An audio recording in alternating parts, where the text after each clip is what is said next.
c'est vrai que le gars qui démissionne d'un poste de PDG pour écrire un livre, c'est un azimuté complet.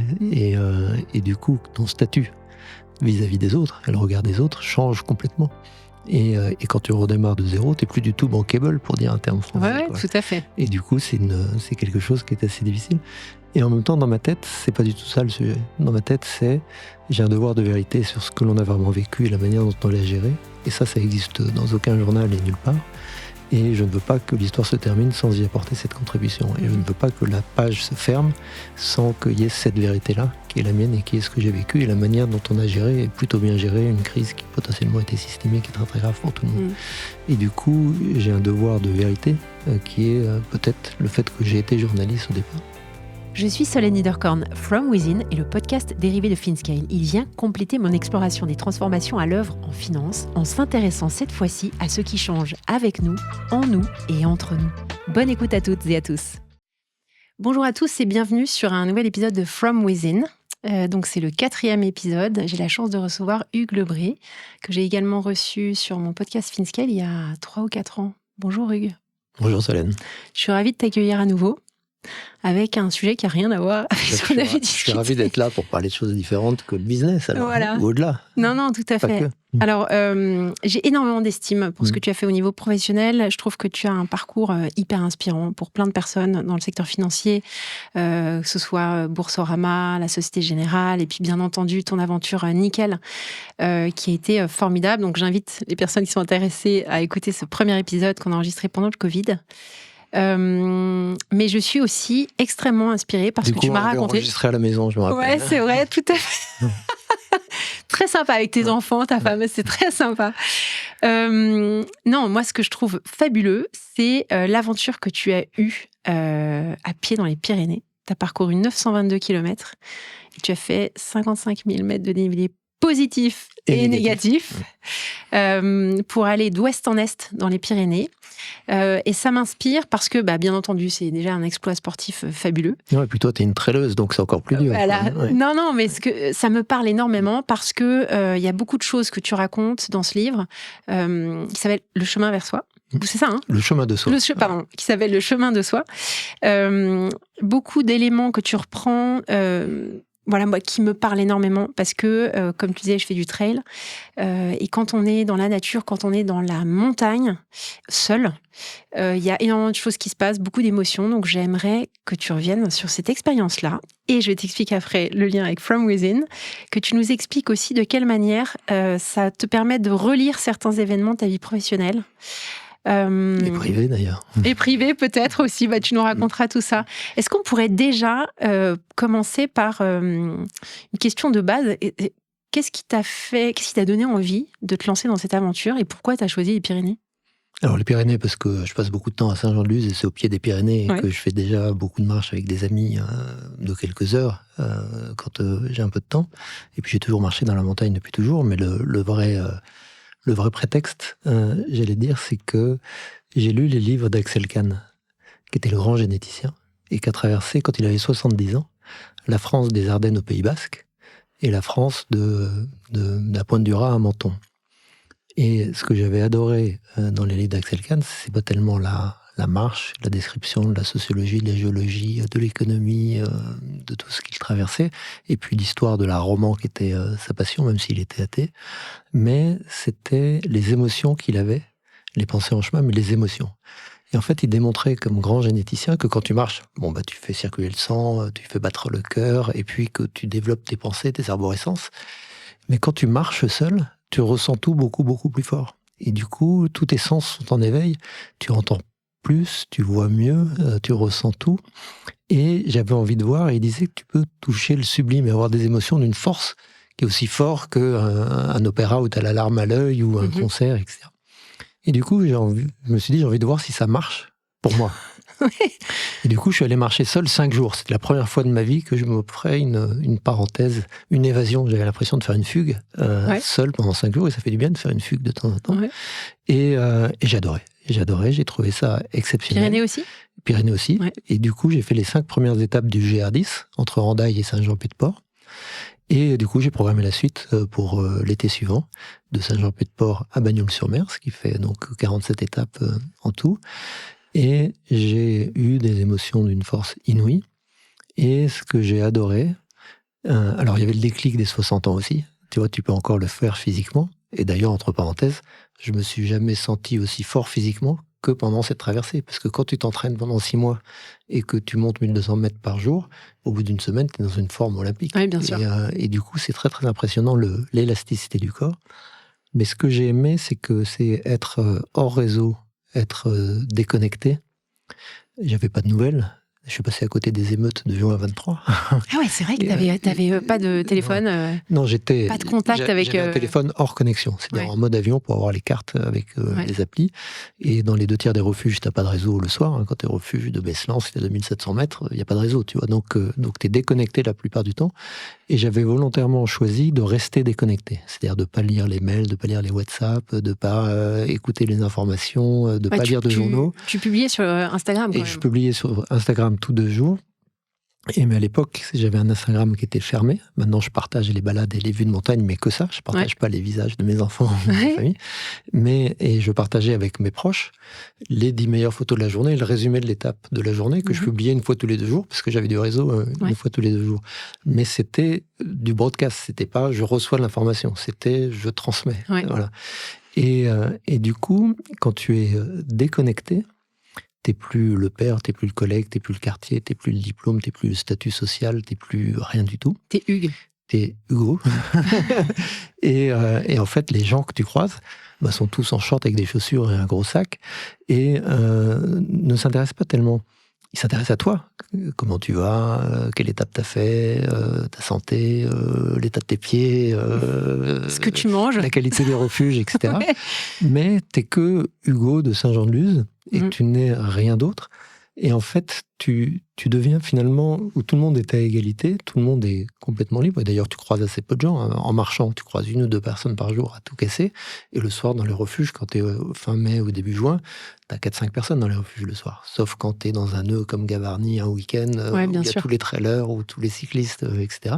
Mais globalement, tu croises assez peu de personnes et tu as des rapports qui sont assez vrais. Et tu es un anonyme, c'est-à-dire que tu as un prénom et tu es une ville d'origine. Et quelque part, ça fait un bien fou. Et tu te déconnectes de tout. Et au bout de quelques jours, tu es bien dans la nature. C'est-à-dire que tu n'as plus aucune appréhension. Les appréhensions, tu les as avant de partir quand tu ne connais pas bien. Mais après, tu te sens materné par la nature. Tu te sens enveloppé par elle. Donc, tu as un bien-être qui est absolument profond. Tu ralentis le temps. Et au bout d'une vingtaine de jours, tu n'es plus connecté à rien. Et tu redeviens dans ta tête l'enfant que tu étais. Et en fait, tu revois toute ta vie tu as beaucoup de réminiscences d'enfance et tu revois toute ta vie avec l'œil neuf de l'enfant que tu étais. Et c'est quelque chose, alors c'est une forme d'introspection, c'est pour ça que c'est le chemin de soi, le titre du livre, mais c'est quelque chose d'extraordinaire. Et c'est un apaisement et c'est une prise de conscience de tout. Tu rebalayes même tout ton parcours, etc. Mais déconnecté de tous les effets de bord, de tous les effets d'influence, de tous les effets de statut, déconnecté de tout. Donc juste, tu te retrouves finalement de la manière dont tu as été structuré au départ. Tu es en fait. Et de ce que tu es. Il y a une chose qui m'avait énormément marqué, c'est quand on a fêté les 80 ans de mon papa il y a quelques années, il a fait un discours. Et en fait, le discours, il y avait les 2 tiers sur sa petite enfance, 0-7 ans. Et il y avait 1 tiers sur le reste de sa vie. Ah ouais. Et je me disais, mais c'est quand même incroyable qu'à cet âge-là, quand on raconte sa vie, on raconte qui on est, d'où on vient, comment on a été élevé, qui étaient ses parents, ses grands-parents, ses frères et sœurs, ses oncles et tantes, ses lieux de vie, etc. Et que c'est ça, finalement, qu'il a complètement structuré.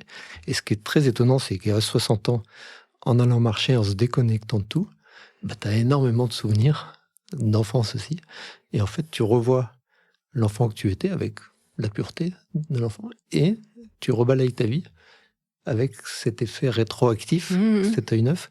C'est quelque chose de très très étonnant. Et en fait, j'ai adoré cette expérience, mais ce que j'ai adoré, c'est le contact avec la nature. C'est les oiseaux le matin, c'est le lever du soleil, c'est le vent dans les arbres, c'est la musique des rivières, c'est cette lenteur Et cette extase et ces émotions, quand tu regardes les vallées, quand tu traverses un col, quand tu vois les évolutions des lumières avec les nuages, etc., c'est des moments qui ont une magie, mais extraordinaire. Et donc, tu as un bien-être de lenteur, de pas d'objectif, de pas de livrable. L'avantage de marcher au mois de juin, c'est que les journées font 16 heures. Donc, tu te lèves à 5h, 5h30, tu pars à 5h30. Le jour t'as l'aube, l'aurore, qui arrive à 6h moins le quart. Mais après, si tu marches 7 heures, 8 heures, tu as la journée devant toi, tu n'es pas pressé. Donc tu fais beaucoup de pauses, tu t'arrêtes où tu veux, tu t'arrêtes au bord de rivière. Si tu as envie de regarder un papillon, tu regardes un papillon. Tu vois, tu es dans une lenteur. Et j'ai toute une partie qui dit « je ne cherche pas l'exploit ». Et en fait, tu ne cherches aucun exploit. Tu cherches juste à profiter de la beauté du monde, de la beauté des paysages, du bien-être dans cette nature et de cette lenteur qui fait que tu te ressources complètement. Et moi, j'ai trouvé que c'était d'une force inouïe. C'est une des expériences les plus fortes de ma vie. C'est magnifique. Alors, j'aimerais juste te faire revenir sur les émotions. Comme je te le disais en préambule, avant qu'on enregistre, moi, je constate, parce que je travaille énormément, donc soit comme advisor, soit comme coach, avec des dirigeants, plutôt des hommes, pas que, mais plutôt des hommes, et je me rends compte qu'il y en a une grande partie qui n'est pas capable de verbaliser une émotion. Donc, ne serait-ce que de savoir où elle se trouve dans son corps, l'identifier. C'est très masculin, ça. Oui, mais après, l'émotion, elle vient te dire quelque chose, elle vient te manifester elle vient t'adresser un message, d'accord ? Positif, négatif, mais il faut l'avoir de façon neutre, comme un messager. Si tu devais me décrire quelques émotions que tu as vécues, est-ce que tu pourrais, pour nos auditeurs, nous expliquer cette émotion-là et d'où elle venait et qu'est-ce qu'elle te disait ? Pendant la traversée, tu veux dire ? Ouais. Alors déjà, moi, ça doit être un côté féminin de ma part. Mais quand j'étais journaliste, le rédacteur en chef me reprochait d'avoir un style trop fleuri. C'est-à-dire de trop mettre d'adjectifs, de superlatifs, d'émotions, justement, tu vois, d'être moins direct to the point, tu vois, c'est-à-dire d'être un style qui brode, tu vois, qui parle, qui raconte, tu vois, qui est humain. Style humain. Et l'autre anecdote, c'est que quand j'étais au comité exécutif de la Société Générale, le président de l'époque me reprochait d'être trop lisible. C'est-à-dire qu'on voit sur mon visage ce que je ressens. Tu vois, je masque pas. Je ne peux pas ressentir. Et j'ai toujours partagé les émotions. C'est-à-dire dit ce que je ressentais. Et du coup, c'est ma part féminine, si je puis dire. C'est-à-dire que les hommes parlent assez peu de ça et en parlent assez peu entre eux. Alors, moi, dans la force des émotions que j'ai eues dans cette traversée, que j'ai découvert complètement par hasard, parce qu'il se trouve que dans les refuges, même si tu as très peu de monde pendant le mois de juin, dans les dortoirs, les gens ronflent. Ça, c'est vrai. Et du coup, t'es réveillé. Oui. T'es réveillé tôt. Sauf si t'as les boules caisses. Mais même les boules caisses, c'est pas étanche à 100%. Et du coup, si tu marches 8 heures, le dîner dans les refuges, il est à 19h, 19h30. T'as marché toute la journée, t'es fatigué, donc tu te couches à 21h30, quelque chose comme ça. Et du coup, à 4h du matin, t'as les phares allumés. C'est-à-dire que si t'es réveillé par quelqu'un... Et du coup, par hasard, je me suis mis à me lever très tôt, et plutôt que d'attendre le matin pour partir, je partais dès que j'étais réveillé. Donc, sur la pointe des pieds, etc. Alors, je faisais préparer le petit-déj par les refuges, donc j'avais un thermos. Ouais. Et il y a même des refuges qui ne mettaient pas l'électricité le matin, en disant, ceux qui se lèvent tôt, ils n'ont pas le droit d'avoir l'électricité. Donc, je prenais mon petit-déj à la frontale dans certains refuges. Mais ils acceptaient de me faire le thermos du café et d'avoir mes tartines le matin. Et du coup, je me suis mis à partir avec une frontale avant le lever du jour. Et en fait, j'ai découvert que 1 quart d'heure, 20 minutes avant le lever du jour, tu as un concert privé. Et ça, c'est une émotion incroyable. C'est-à-dire que tu as une quarantaine de passereaux différents. Tu as ceux qui japotent, tu as ceux qui piètent, tu as ceux qui sifflent, tu as ceux qui chantent, etc. Tu as une quarantaine de passereaux, mais qui se mettent à chanter à tue-tête avant le lever du jour. C'est-à-dire que, et tout d'un coup, j'allais chercher mon concert du matin. Mais ça dure 20 minutes, une demi-heure, tu vois, c'est extraordinaire. Et du coup, tu as une force auditive, et puis tu as une petite musique. Du vent dans les arbres, et puis tu as les rivières qui roulent des épaules, qui grondent, qui chantent suivant que tu passes, suivant qu'il y a une... je vois tout à fait ce que tu décris. Ouais. Et du coup, tu as une musicalité du matin que j'imaginais pas. Et donc, ma première émotion, elle était auditive. Et puis elle est en même temps olfactive, parce que c'est le lever du jour, parce que tu sens la chaleur dans la terre qui remonte, ou alors la pluie, toutes les odeurs de l'humus, de la nature, des champignons, etc. Et puis, donc une joie intérieure. Ah bah t'as une joie intérieure, et puis ces émotions, tu ressens tout. Tu es seul, tu es pollué par rien, t'es pas distrait par quoi que ce soit d'autre, donc c'est ce que j'appelais materné par la nature tout à l'heure. Et puis après, tu as l'aurore, l'aube, le lever du jour, et tu as la caresse du soleil sur les cimes des montagnes, et ça t'inonde tout d'orange ou de rose, et ça dure 10 minutes à peine, tu vois. Et si tu t'es pas levé avant 6h30, tu le vois pas, tu vois, tu passes. Et souvent, tu commences à marcher dans les forêts, puisque les arbres montent jusqu'à 1800, 1900 mètres, etc.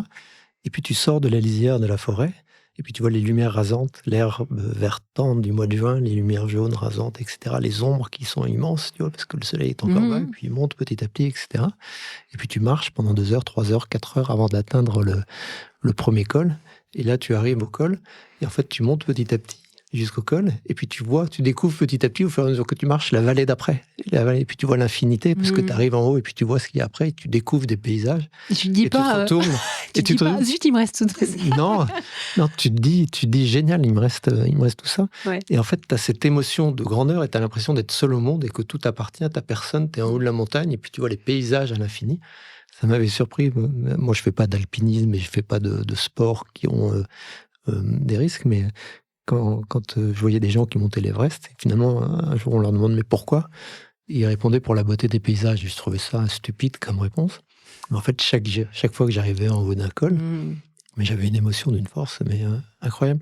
Et du coup, c'est ces émotions-là de communion avec la nature, de beauté de la nature. Tu vois un nombre d'animaux, mais je voyais des sangliers tous les matins, des chevreuils tous les matins, et puis voilà, tous les oiseaux, et puis après, les isards, tu les surprends quand tu pars tôt le matin et que tu passes un coude, et puis que tu arrives, et tu vois à 20 mètres, les isards, c'est les bouquetins des Pyrénées. Et du coup, toutes ces émotions-là sont très très fortes et très très agréables. Et à côté de ça, au-delà de ce que tu vis et ce que tu ressens, bah, tu as une intériorité, parce que tu gamberges quand tu marches, et en fait, tu as beaucoup de réminiscences de beaucoup de choses, et tu penses à beaucoup de choses, et du coup, tu revois ta vie au ralenti, et ça relativise énormément de choses, en fait. C'est-à-dire que quand tu es complètement dénudé dans la nature, tu n'es plus du tout matérialiste, quoi. Tu vois qu'il y a un bonheur qui est inouï à faire des choses aussi simples, et que finalement, le reste, bah, c'est futile, quoi. Le reste, moi, je dis toujours, c'est du bruit. Ouais. C'est vraiment ça. Ouais, c'est du bruit. Ouais. Et le Hugues du départ et le Hugues de l'arrivée, est-ce que tu penses que c'est le même ? Est-ce que tu as réussi à maintenir ce Hugues de l'arrivée ? Alors, c'est très différent, parce que d'abord, tu as la courbe d'expérience. Et puis, quand tu pars dans la vie, t'es confiant, t'es idéaliste ou pas, tu vois, et puis tu as des envies. Et tu as des envies d'épanouissement, tu as des envies de réussite, tu as des envies matérielles, tu as des envies dans tous les sens, et tu sais pas de quoi va être faite ta vie. Donc moi, je me suis marié assez jeune, j'ai eu 4 enfants, et j'avais une volonté de gagner convenablement ma vie pour offrir un confort à chacun. Et du coup, quand tu es jeune, tu n'as rien de tout ça, et tu sais pas où ça va te mener, mais tu y crois et tu y vas la fleur au fusil, tu vois. Puis après, au fil des années, bah, tu es, je dirais, dans la réalité ou dans la lessiveuse. Et tu es dans le... Et tu l'as été. Dans la contrainte. Et puis je l'étais au-delà des espérances, parce que j'ai géré quelques crises et puis eu quelques événements. Mais tu passes finalement comme un hamster dans sa roue, pas mal d'années qui sont très épanouissantes, où tu as des très bons moments familiaux, des très bons moments avec tes enfants, des belles vacances, tu as des beaux projets. Et puis, à un moment, bah, tu as 60 ans, et puis tu te dis, bah, les enfants sont bons. Et puis, tu te dis, et je fais quoi pendant les 30 prochaines années ? Et je parle dans le livre en disant, alors c'est une escroquerie, je dis je suis à la moitié de ma vraie vie. J'ai vu ça. et du coup, je considère que les 25 premières années, t'es niais comme un adolescent, et puis t'obéis, et tu fais ce qu'on te dit de faire, et puis tu fais convenablement tout. Et puis après, finalement, tu prends tes premiers jobs, tu te maries, t'as des enfants, et en fait, tu gères, t'assures, t'es dans la responsabilité, t'es dans le devoir, t'es aussi dans le plaisir, mais t'es dans un projet qui est un projet, finalement, de construire tout ça. Un projet de faire. De faire. Et en fait, une fois que c'est construit, en fait, le but de l'éducation, c'est d'apprendre à ses enfants à voler. Ouais. Mais à un moment, ils volent. Et là, c'est un moment de solitude, tu verras. C'est un moment où ils quittent le nid. Et c'est un moment où tu te dis, leur vie, on est toujours proche, mais leur vie, elle est quand même ailleurs, tu vois. Et c'est un vrai sujet. J'apporterai une petite nuance par rapport à ce que tu dis et ce que je vis, si ça t'intéresse. Vas-y. Alors, moi, j'ai pris conscience que j'étais beaucoup dans le faire, mais je sentais une dissonance par rapport à qui je pensais être ou qui je pressentais que j'étais. Et en faisant un gros travail d'écoute et de calme et de silence, j'ai pris conscience que j'étais dans le faire et qu'en fait, je ne pouvais véritablement me réaliser que si je devinais et j'apprenais à m'écouter et à donc deviner qui je suis au fond de moi. Et qui je suis au fond de moi, pour moi, je l'interprète comme là où mon cœur vibre, là où j'ai vraiment du désir, de la paix, là où vraiment je ressens beaucoup de bonheur. Et donc même dans le quotidien, j'arrive à percevoir ces moments de bonheur, peut-être plus fugaces, mais qui me permettent en fait d'orienter mon faire. Donc en fait, je me centre, je découvre, enfin j'ai mis des années à découvrir qui je suis et c'est encore, j'ai l'impression d'être en chantier, tu sais. C'est en chantier éternel. De mettre le cœur à l'ouvrage tout le temps en disant, mais mince, je découvre encore ça à mon sujet. Tiens, il y a un petit quelque chose à corriger. Pour finalement m'aligner avec ce qui me convient le mieux en fait dans la vie et m'aligner, ça veut dire aussi casser en fait tous les schémas de pensée, toutes les croyances limitantes, tout ce qui m'empêche en fait de pleinement me réaliser. Et je trouve que dans l'effervescence qu'on a au quotidien, etc., c'est un non-sens en fait pour moi de ne pas s'arrêter pour s'écouter. Et ce que tu décris, la roue, etc., il y a moyen en fait de la stopper quelques minutes dans la journée, mais ça change complètement la trajectoire de ta journée parce que ta journée, je dirais pas que tu la vis en perspective, mais moi, je la vois beaucoup plus macro que je ne la voyais il y a 5-6 ans, tu vois ce que je veux dire, où j'étais très micro dans le faire toujours ta. Donc, je continue à le faire. Je suis hyper active. Mais j'ai beaucoup plus de hauteur qu'il y a 5 ou 6 ans. Et voilà. C'était juste. Non, mais je comprends. C'est ajout que je me permettais. Et moi, j'ai toujours eu. Finalement, quand je traverse les Pyrénées, je traite le sujet des hauts et des bas. Et je monte et je descends, tu vois. Et du coup, j'ai voulu le traiter aussi par rapport à ma vie professionnelle, etc. Mais aussi par rapport à des sujets de société comme l'escalier social ou l'intégration, ou des choses que je traite aussi dans le livre, parce que je voulais avoir ce thème il y a toujours un col après les vallées, il y a toujours de la lumière après l'ombre, ou des adrets après les ubacs, si on prend des termes pyrénéens. Et en fait, moi, il y a quelque chose, puisqu'on est un peu dans l'introspection, que j'ai réalisé, c'est que quand j'étais en haut, j'avais envie de bas, y compris dans ma vie professionnelle. Et en fait, j'ai passé ma vie à faire des pics et des vallées. C'est-à-dire que chaque fois que j'étais en haut quelque part, j'ai eu envie de repartir de zéro. Chaque fois que je me suis senti un peu dans l'élite, un peu dans le trop facile, j'ai eu envie de repartir de zéro et de partir en bas, tu vois. Quand tu avais parlé de Nickel, c'était ça en fait. Alors, toute cette phase compliquée que tu as eue entre Société Générale et Nickel, tu le décris hyper bien. Mais je l'ai eu, alors je vais y revenir, mais quand je démissionne de Publicis, je suis en haut, je suis directeur de développement, ça se passe super bien, je suis dans le haut potentiel. Je remonte une boîte de zéro. Et j'ai 30 ans. Et je repars avec un client, et puis je redémarre vraiment normal, etc. Je remonte cette boîte qui marche bien, je la vends à Avas, je suis DG. Je décide de repartir de zéro. Il se trouve que j'ai aidé la Générale à bloquer le PA de la BNP en 99, et donc coup inattendu, la Générale me propose d'être au comité exécutif et de m'occuper à la fois des activités digitales et de la communication. Et je me dis, je vais faire 3 ans pour apprendre. Mais une fois que je suis en haut, et je suis nommé après PDG de Boursorama, après la crise Kerviel, je démissionne pour publier ce livre. Donc, je pourrais y revenir si tu veux. Et je repars complètement de zéro. Et c'est là où je recrée Nickel. Mais je crée Nickel et on remonte Nickel en haut, on le vend à la BNP. Et je redémissionne et je repars, si tu veux. Et chaque fois, c'est très étonnant. Mais c'est le sujet d'empathie dont on parlait tout à l'heure, etc. J'ai un besoin de ne pas être différent. J'ai un besoin de ne pas être trop. J'ai un besoin de reconnecter avec la réalité, de reconnecter avec la vie, avec le peuple, avec les gens normaux. J'adore aller discuter dans les bars. Et en fait, quand je suis en bas, j'ai envie d'être en haut. Et quand je suis en haut, j'ai envie de redevenir normal. et du coup, c'est un syndrome qui peut-être explique une partie de mes parcours. Et pour revenir au sujet dont tu parlais tout à l'heure, c'est de ma démission de Boursorama pour publier ce livre sur l'affaire Kerviel que j'ai très très mal vécu. C'est vrai que le gars qui démissionne d'un poste de PDG pour écrire un livre, c'est un azimuté complet. Et du coup, ton statut vis-à-vis des autres, et le regard des autres, change complètement.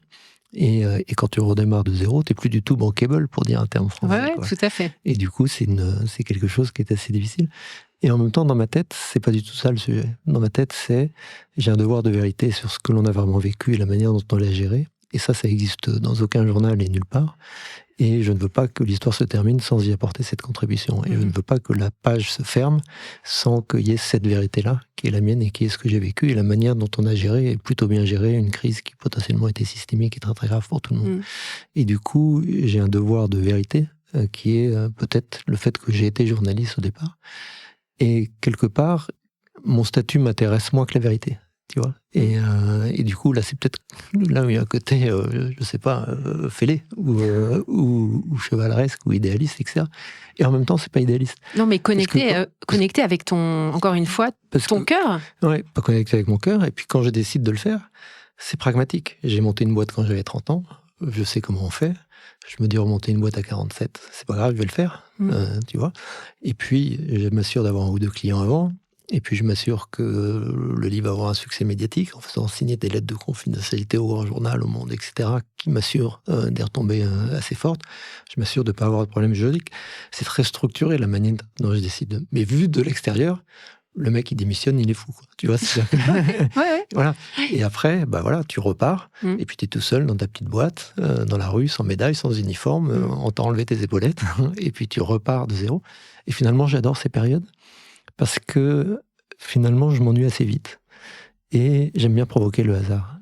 Et en fait, c'est une image que je prends souvent, mais quand tu sors d'une boîte, au sens propre comme au sens figuré, t'as 4 murs, t'as un toit, tu sors, tu rentres dans l'univers des possibles. C'est-à-dire que tu sors d'un univers confiné. Bien sûr. Et en fait, c'est les rencontres que tu fais qui font qu'il y a un déclic, qui fait que ça débouche sur quelque chose de nouveau. Et du coup, pour moi, ça a été nickel avec ma rencontre grâce à Pierre de Pertuis avec Riyad. Et il y avait une dimension sociale très très forte, qui était peut-être très liée aussi à mon éducation très catho que j'ai eue, et avec une empathie, j'allais dire exacerbée, avec un sens de l'autre très fort. Et cette envie de réparer une injustice qui était l'exclusion bancaire.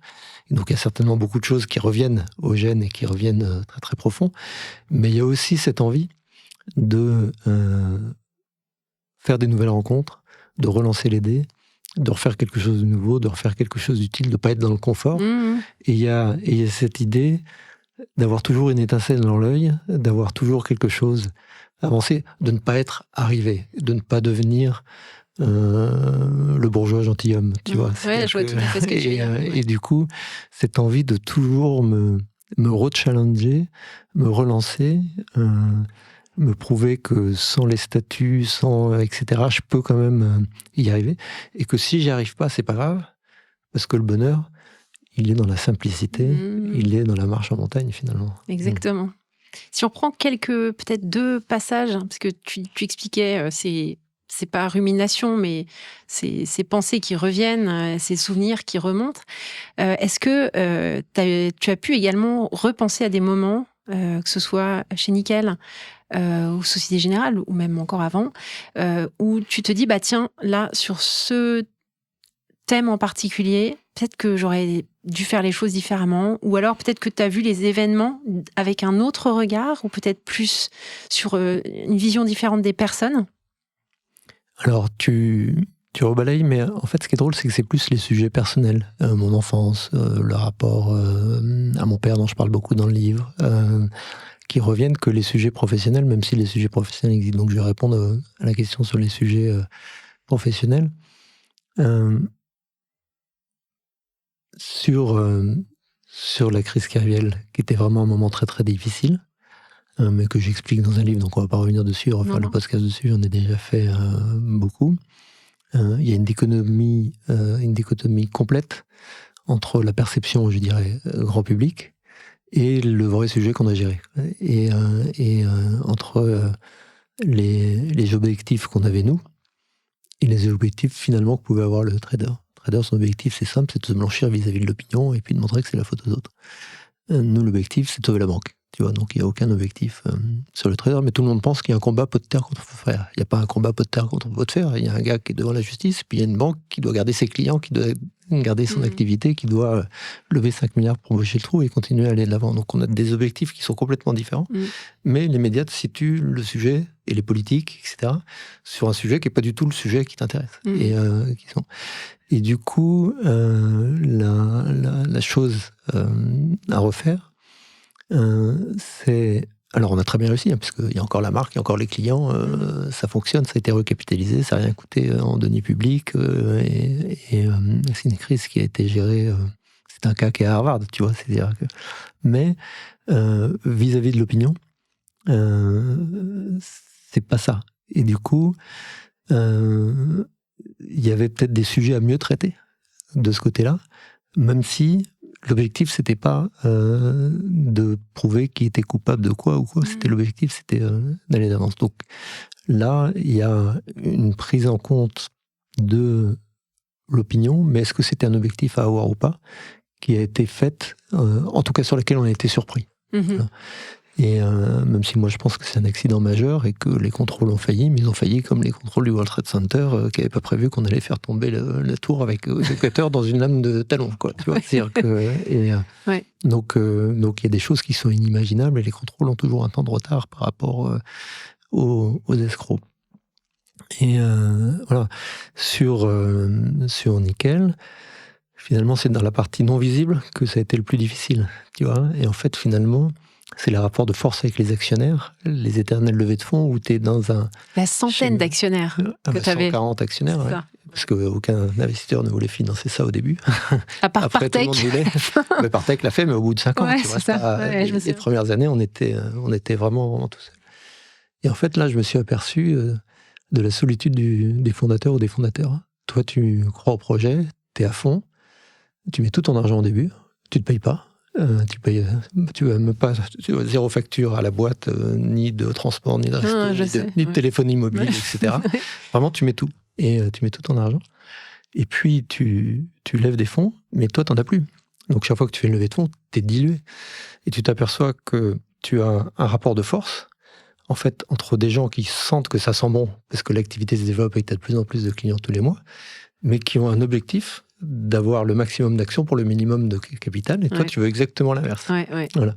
Et que tous les efforts que tu as fait dans le passé, tout le monde s'en fout, c'est du passé, et le seul truc qui compte, c'est l'avenir. Et finalement, tu te retrouves à avoir créé quelque chose de très, très fort et de très puissant, et petit à petit, tu deviens minoritaire dans le capital, et tu t'aperçois que potentiellement, tu n'es qu'un pion qui peut être viré par les gens qui prennent le pouvoir parce qu'ils ont mis plus de capital. Alors bon, j'ai réussi à ce que ça se passe très très bien pour tout le monde, etc., et puis à garder le manche, mais j'ai trouvé que c'était très très compliqué à gérer. Vu de l'extérieur, là c'est l'inverse, c'est-à-dire que vu de l'extérieur, c'est une immense success story, il y a de plus en plus de clients, et c'est le cas, et c'est encore une très très belle boîte, il y a 850 collaborateurs aujourd'hui, il y a 4,5 millions de clients, ça gagne encore 55 000 par mois, donc c'est une très très belle aventure, et puis je suis ravi d'en être encore le président du conseil, mais la difficulté, elle était intérieure.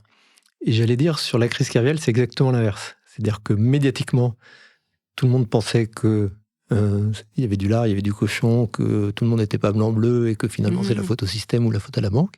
alors que c'était vraiment une fraude caractérisée à l'intérieur, qui a été condamnée en correctionnel, en appel et en cassation. Tu vois, c'est-à-dire qu'il y a vraiment un sujet d'un immense fraudeur qui essaye de se blanchir vis-à-vis le prix nous. Mais par contre, la gestion du projet, elle était super lean et c'était complètement impeccable, même si, sur le plan médical, il y a plein de gens qui ont eu des tas de pépins derrière, des tas de dépressions, des tas de pertes de moyens, etc., parce que c'est tellement violent et tellement dur. Mais c'est deux sujets complètement opposés. Il y en a un où on voit pas les difficultés de l'intérieur et vis-à-vis de l'extérieur, c'est magnifique. Ouais. Il y a l'autre où de l'autre côté, on dit l'extérieur, c'est une catastrophe, mais l'intérieur, ça a été géré de manière magnifique. Quoi.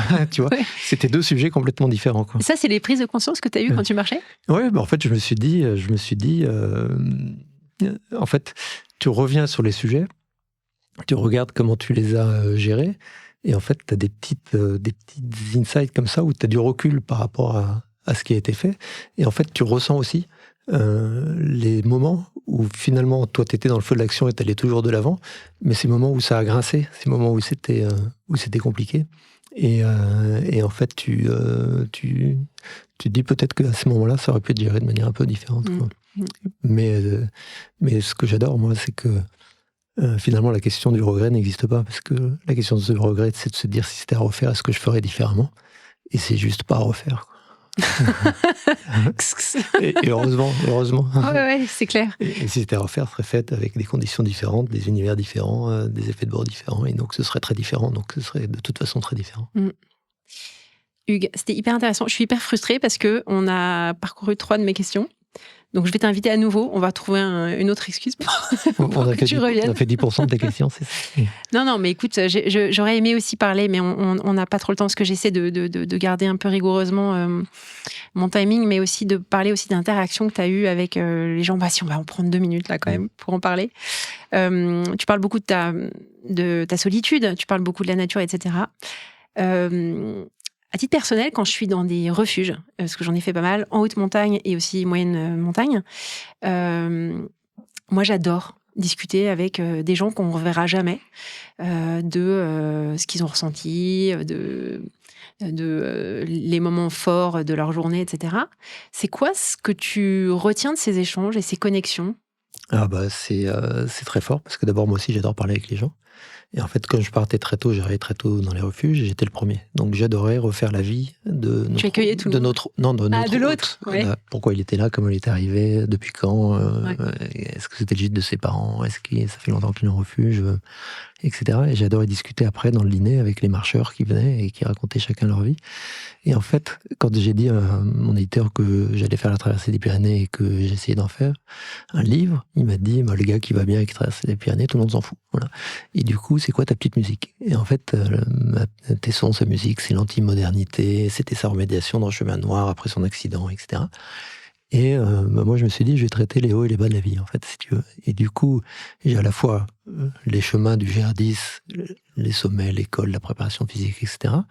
Mais j'ai aussi les rencontres avec les gens, leur propre parcours, et les sujets de société qui peuvent en ressortir et que je traite, comme l'escalier social à travers l'exemple de Thierry Marx, et le contre-exemple de Annie Ernaux, qui est le Nobel de littérature, où tous les deux ont une vision différente sur l'escalier social et le fait de pouvoir changer ou pas changer, et les deux ont raison, donc je les oppose pas, mais je sors les stats de l'INSEE sur combien il y a de gens des premiers déciles qui arrivent dans les déciles les plus élevés, et du coup, de ces rencontres, je sortais finalement la moelle, et puis j'ai voulu que ce soit un livre vivant, et du coup je reconstitue énormément de dialogues, dont des dialogues qui peuvent être drôles, comme quand tu arrives juste avant le Béarn et que tu es encore dans le Pays Basque, et que le paysan qui te reçoit te dit « Ah, demain vous serez dans le Béarn, vous verrez, les portions ne seront pas les mêmes, vous verrez, le dîner sera vite avalé, et puis le pique-nique il pèsera pas lourd, quoi, etc. » Donc on sent des sujets où quand tu es dans le Couserans et que tu passes dans le pays de Comminges et que tu demandes à quelqu'un comment c'est, et puis il te dit « Je sais pas, j'ai jamais traversé la frontière. » Tu vois, pire que les comptes en Suisse. Pire que, voilà, mais les gens sont attachés à leur pays beaucoup plus qu'au département, autre chose. Et donc, tu as plein de choses reculantes qui ressortent. Mais je fais aussi les hauts et les bas de ma propre vie. Et puis, je fais aussi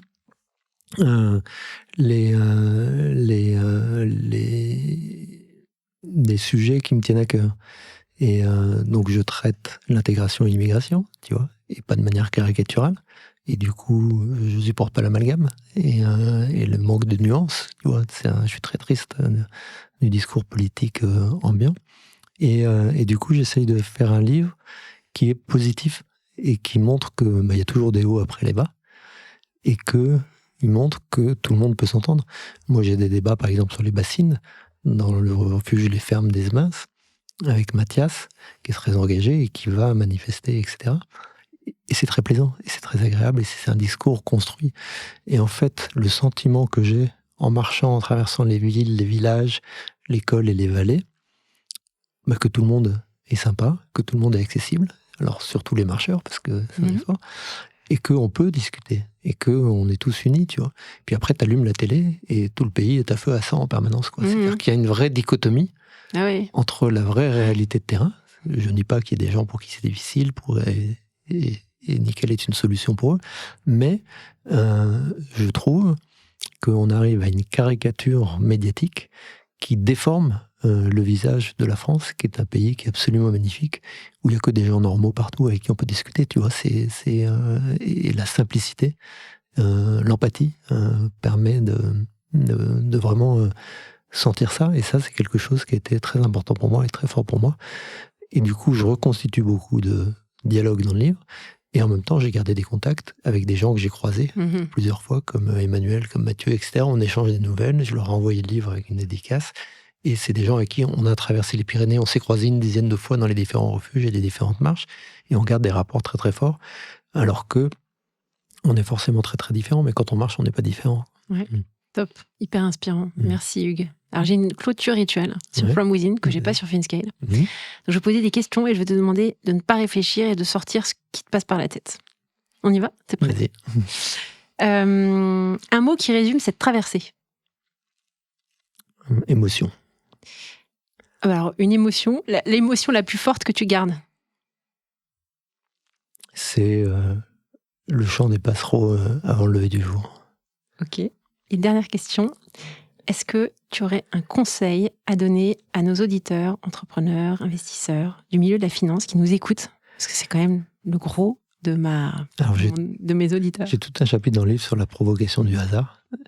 Et du coup, rencontrer beaucoup de gens, écouter tout le monde, mais écoutez votre fort intérieur, et que tout ce que vous dit les autres ne compte pas pour plus de 1% dans votre raisonnement.